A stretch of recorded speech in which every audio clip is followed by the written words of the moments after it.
Have you heard the saying that it takes a village to raise a child?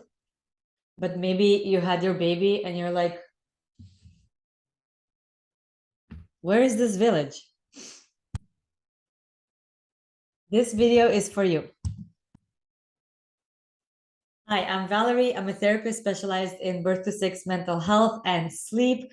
I help you enjoy the very challenging baby and toddler stage with tips, tricks, and just helping you realize that you're not alone.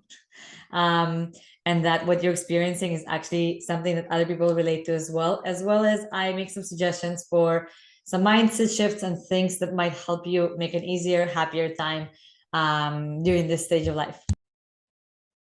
If you want to see more of my videos, make sure to hit subscribe, like, comment below so I know what you want to see or what questions you have, and I can make more videos.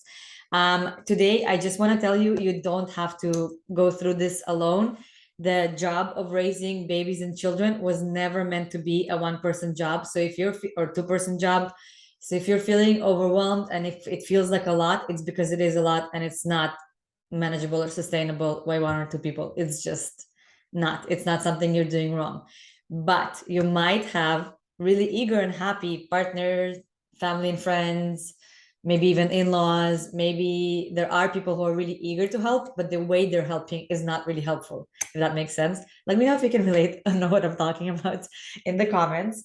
But so what I realized for myself, for example, when like in early motherhood, is that um, accepting and asking for help was just extremely difficult. Like I had to stop and make a mindset shift in my mind to remind myself that my partner is my children's other parent, that he also is capable of taking care of my baby.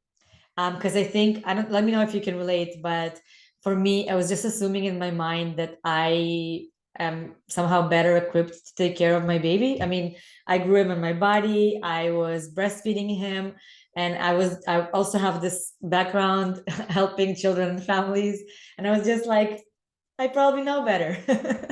But I knew from my own mental health that it's first of all, I might not know better because maybe he knows things that I don't. But also, I want my baby to have a good relationship with their other parent. And for my own mental health, I can't be the only one who's taking care of my baby. It's not a one-person job. The problem is that family and friends and even partners are usually very eager to help, especially in the beginning. But because we kind of are the ones that are often feeding the baby, grew the baby in our bodies, and often even want to keep the baby close, it can feel like you have to do everything yourself. But there are things, even if you don't want anyone else to hold your baby, which is completely fine, you don't have to let them hold them if you don't want to. But there's other things, or feed the baby. There's other things that people can help with that are not feeding them or holding them, which is usually the things people want to help with. And sometimes it is helpful for some parents, but for many moms, it's not what you need help with. But your helpers don't necessarily know that. So things that you might actually appreciate help with might be like housework, laundry, dishes, cooking. Food is a big one, probably. Taking care of other kids in the house, maybe pets, so that you can have downtime to rest, or you can have downtime to just feed your baby in peace, or you can have downtime to maybe even nap.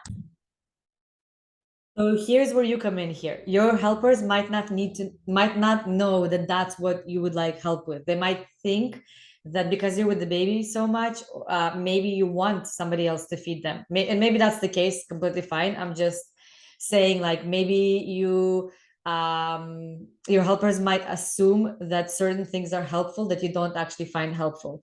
That doesn't mean that you just say no thanks and just not accept any help.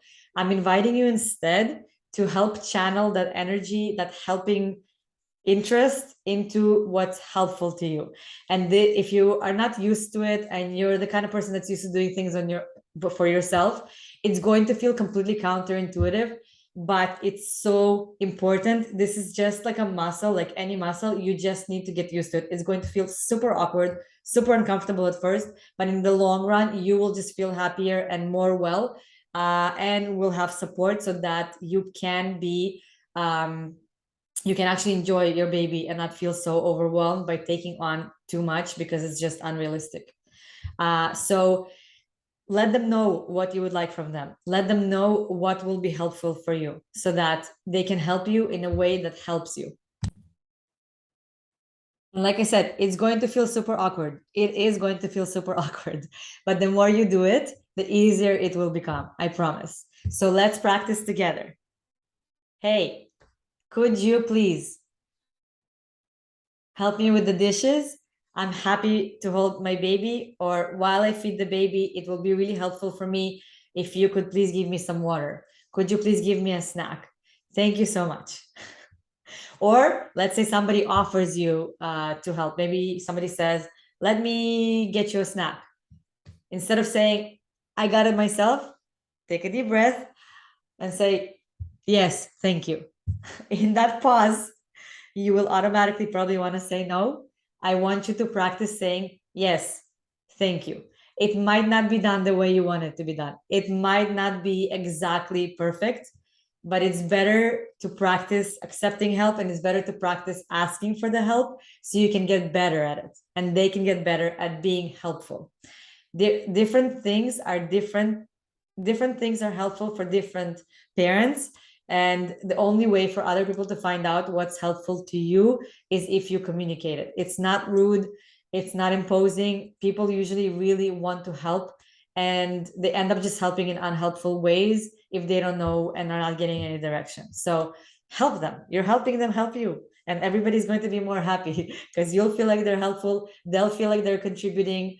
And everybody will be happier.